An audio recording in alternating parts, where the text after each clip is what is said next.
Salut! Aujourd'hui on se retrouve pour une toute petite vidéo où on va parler de torchis. Le but de cette vidéo c'est que vous vous disiez ah ouais mais c'est pas si compliqué que ça à faire des constructions en terre paille, pourquoi je ne ferais pas ça chez moi? Allez c'est parti pour cette vidéo.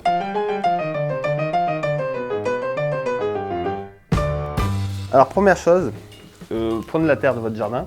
Vous enlevez les 10 premiers centimètres, on va dire, les 10 premiers centimètres parce qu'il y a de la matière organique qui s'est déposée, il y a de l'humus, c'est une terre qui est plutôt bonne pour le jardin. Donc vous prenez dans votre jardin, vous faites un trou, vous enlevez les 10 premiers centimètres, vous les mettez pour votre potager et tout ce qui est en dessous, vous pouvez l'utiliser.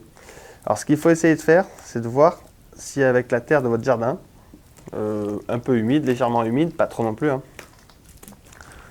hop, vous arrivez à faire un boudin de, on va dire, allez, si vous arrivez à faire un boudin, je vais essayer de venir vous le montrer.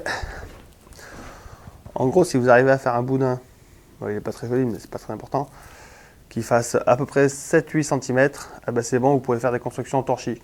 Si vous n'arrivez pas à faire 7-8 cm, ça risque d'être un peu difficile, mais vous pouvez quand même essayer. De toute façon, il faut expérimenter d'abord, parce que moi, il m'est arrivé d'en faire avec des terres où on ne pouvait pas faire des boudins de plus de 5 cm. Donc voilà, si vous arrivez à faire, hop là il s'est cassé parce que c'est un peu sableux, mais c'est pas très grave, tac.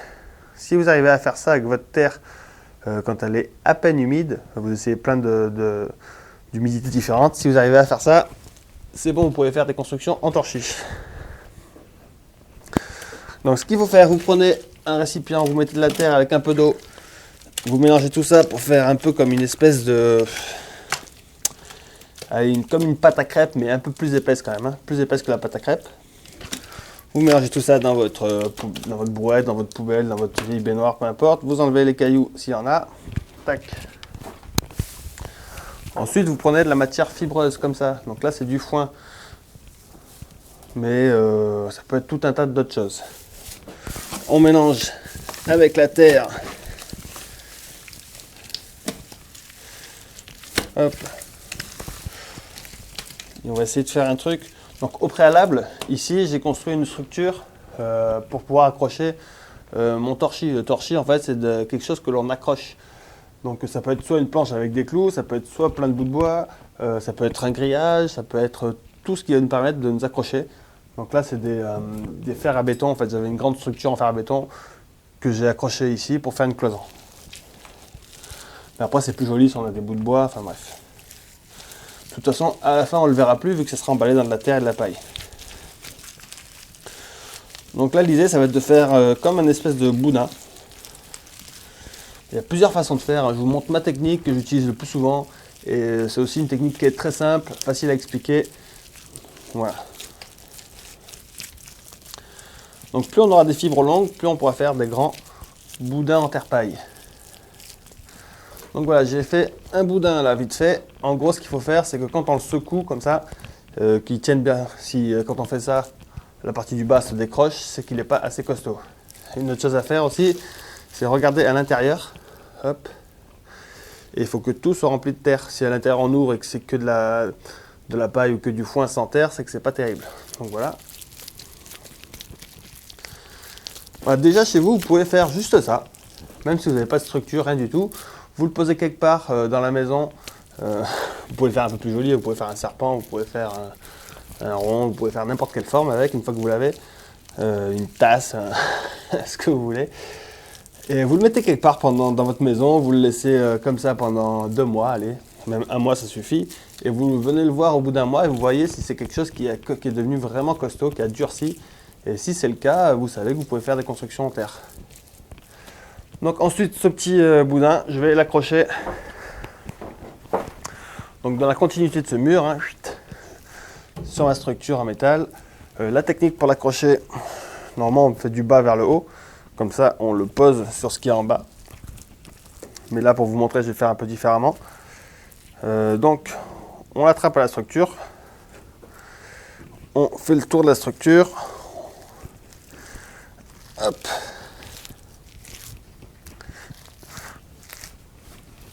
Et on lisse comme ça pour le rendre homogène avec le reste. Après on va de l'autre côté et on lisse pareil de l'autre côté. Et ainsi de suite, voilà, c'est pas très compliqué. Donc franchement, moi je vous invite à essayer de faire ça chez vous. Peut-être pas pour faire votre maison de suite dès le premier test. Mais commencez par faire une cabane au fond de jardin, un petit poulailler, des petits trucs comme ça, des petites constructions pour vous faire la main. Et après, une fois qu'on a essayé, qu'on a commencé à le faire, on trouve que c'est vraiment hyper simple, hyper agréable. On peut faire ça avec des enfants. Et après, pourquoi pas faire des cloisons à l'intérieur de votre maison? Pourquoi pas faire une maison entièrement en terre paille? Bon, mais voilà, c'était tout pour cette petite vidéo. J'espère que ça a donné envie à certains d'entre vous d'essayer.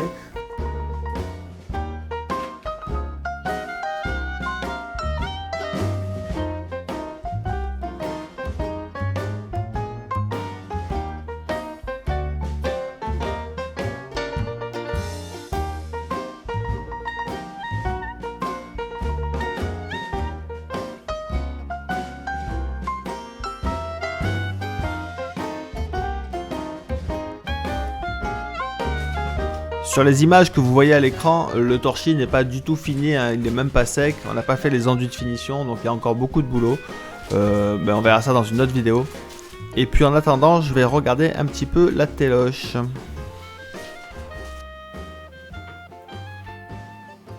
Les pesticides chimiques, toxiques pour la santé et l'environnement, ont déserté les rayons. Fini le désherbant Roundup, cancérogène probable. Fini les fongicides et insecticides de synthèse. Les particuliers se voient proposer des alternatives. Au jardin du Château d'Eau, Damien Decars a quelques longueurs d'avance. Ici, pas d'herbicides ni de fongicides. À 38 ans, ce Corrézien d'adoption, spécialiste en permaculture, expérimente sur 4 hectares des méthodes alternatives. Moi, j'ai fait le choix de favoriser, de créer en fait des plantes résistantes aux maladies. C'est-à-dire que quand je plante des tomates, admettons, s'il y en a 4-5 qui ne tombent pas du tout malades, je garde les graines de ces tomates-là et je les reproduis. Et ainsi, je crée des variétés qui sont résistantes aux maladies. Donc moi, tous mes légumes sont résistants aux maladies que l'on rencontre de façon classique, quoi. Une sélection de semences qu'il réalise lui-même d'une saison sur l'autre. Il obtient ainsi des plants qui résistent à la sécheresse, au froid et même aux attaques de rongeurs. Si on plante avec les pommes de terre ou nos carottes du ricin, ça va repousser un petit peu les râteaux-pieds, du coup on n'aura pas de problème de dégâts. Ça c'est un exemple, voilà, j'ai parlé de favoriser les semences en faisant de la sélection, mais on peut également faire des associations pour que les plantes se protègent les unes les autres. Des méthodes simples qui sont reconnues en agroécologie. Cet ancien maraîcher varois vise l'autonomie alimentaire pour lui et sa famille. Un projet de vie qui se concrétise en Corrèze depuis 1 an. J'essaie de travailler en collaboration avec les vers de terre, les cloportes, les bactéries, tout ce qui vit dans le sol. Je ne vais pas labourer pour ne pas les déranger, je ne vais pas mettre de produits qui va les tuer. Donc voilà, j'essaie de travailler avec la nature plutôt que contre elle. Un credo pour Damien Decars qui entend partager son savoir et ses techniques. Il vient d'achever un ouvrage qui pourrait bien devenir une référence en la matière. Publication prévue en février.